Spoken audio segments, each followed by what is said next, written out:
男人使劲敲击铁桶，想唤醒熟睡的哨兵。半天没有反应的哨兵彻底惹怒男人，一声训斥，士兵瞬间清醒过来。他这才意识到自己闯了大祸。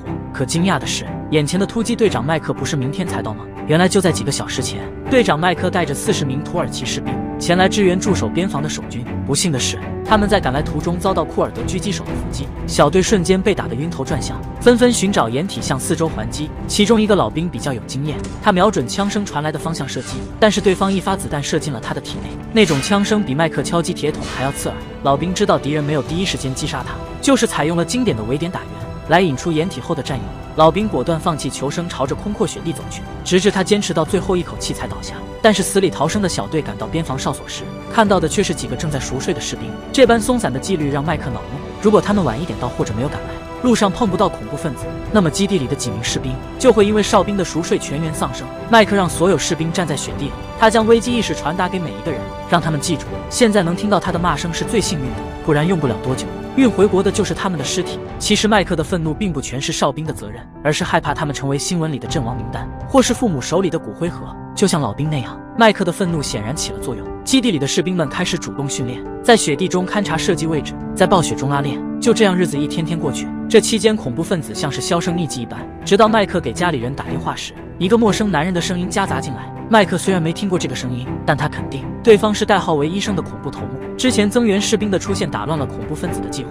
面对医生的威胁，麦克没有放在心上，果断挂断电话。但是大战的气息似乎在基地弥漫开来，士兵知道恐怖分子有所行动，他们开始谈论遗嘱。很多人迟迟没有下笔，因为这也许是留给亲人唯一的东西。20出头的他们谈论死亡可能太早，但在这里就是现实。队长麦克同样不敢放松警惕，他带领士兵到营地四周勘察，修缮站好检查工事。为了避免引起恐怖分子的注意，士兵们将射击训练安排在晚上，训练持续到清晨。然而长期的神经紧绷让一些士兵出现幻觉，白天会看到血水从冰柱滴落，接着一眨眼什么都没有。还有士兵在梦里被子弹击中，当他惊醒后仔细检查身体，才发现刚刚的只是一场梦。这些情况麦克都注意到了，他心里也知道，如果这样下去，没等敌人攻上来，士兵们先溃败。于是麦克决定等山上的积雪融化后，立马集结士兵主动出击，寻找恐怖分子的老巢。一把枪缓缓从石缝里探出，一枪、2枪、3枪，被伏击的2人倒地不起。这里是土耳其的边境线，边防士兵经常在这里伏击出没的恐怖分子。等士兵走上前去，发现男人已经当场击毙，而倒在石缝中的女人身负重伤，她颤颤巍巍想摸出腰间的手雷。士兵赶紧将她身上的武器卸掉，准备带回营地，因为他们要从女人口中问出恐怖组织情报。可是当他们返回基地后，女人失血过多，情况危急。了解完情况的军医直接将生理盐水倒在女人伤口上，随后拿出镊子将子弹取出。他的手法虽然简洁粗糙，好在将重伤的女人救了过来。队长麦克匆匆赶到，他看着眼前可怜的女人，眼神中没有一丝怜悯。麦克直接掐住女人脖子，想逼问出恐怖分子的老巢，但女人没有开口。这时周围的士兵看不下去，想去阻拦，而麦克无动于衷。他的一声呵斥吓醒了所有士兵。其实麦克并不是一个铁石心肠的人，因为这里是战场，他亲眼目睹过战友的牺牲。如果不能从女俘虏口中问出什么，很可能下次死的就是他们自己。可是问到最后，女人依旧什么都没交代。事已至此，麦克只能放弃。很快从基地赶来的飞机到达，他们把受伤的女俘虏押回基地。看着远去的飞机，队员们知道这群活在边境线上的恐怖分子不会善罢甘休。随着天气慢慢转暖，士兵们每天重复着同样的生活。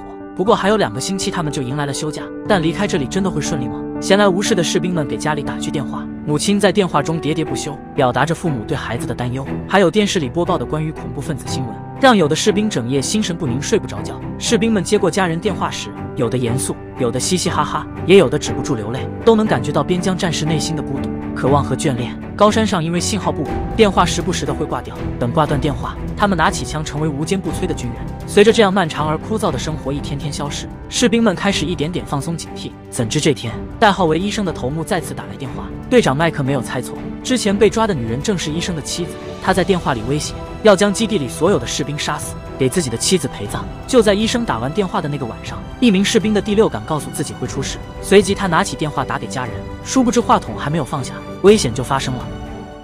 士兵本想给家人报个平安，可下一秒，驻守在土耳其边境的哨所突然遭到库尔德武装分子的袭击，对方用火箭弹向他们展开了狂轰乱炸。2名士兵本想聚集在窗边观察敌人位置，不料被炮弹轰得面目全非，烟雾弥漫的哨所火焰熊熊燃烧。队长麦克知道这样下去不是办法，敌人在暗，他们在明。现在只有一个方法能扭转局面。麦克立即下令让士兵关闭发电机，同时开始检查伤员，随后将士兵布置在屋顶附近的位置。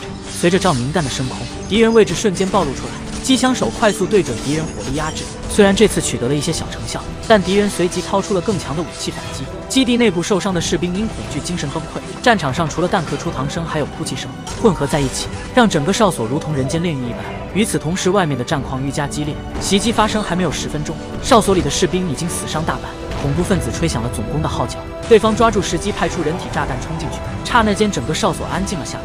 麦克被震晕在墙角，清醒之后，他让手下递给自己一把枪，颤颤巍巍地靠着墙壁站起。旁边身体状况还可以的突击手成为了哨所最强的火力点，而剩余的士兵有一半已经倒地。怎知这时一个没注意，恐怖分子已经绕到了他们的后方，一梭子弹下去，麦克和突击手的身体缓缓倒地。所幸防弹依救了他们一命，而墙上的黑影拿着对讲机缓缓靠近。麦克明白这是他最后的机会。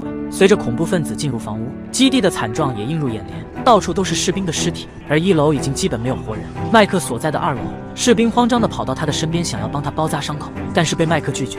作为队长的他没能保护好自己手下，现在决定同他们一起战死。此时对讲机里传来医生的声音，这个恐怖分子头目一边通过对讲机劝降，一边指挥手下悄悄摸进麦克所在的房间外。此时的士兵不肯走，他用床单蒙在自己身上，试图用它遮住手电筒的光亮，帮队长取出弹片。不料下一秒敌人就冲了过来，激烈的枪声让人呼吸急促。麦克亲眼看着战友死亡，还没来得及悲痛，再次传来医生的声音。同时他弯腰摸到了麦克附近，看到墙上映出来的影子。麦克主动开口暴露自己位置，他打空了最后一发子弹。那个告诫士兵要好好活下去的队长，坦然地面对着自己的死亡。巨大黑影将他的身躯笼罩，但下一秒，幸存的士兵将医生头目射杀。最后当天渐渐亮起来时，边防哨所基地里只活下来2名士兵。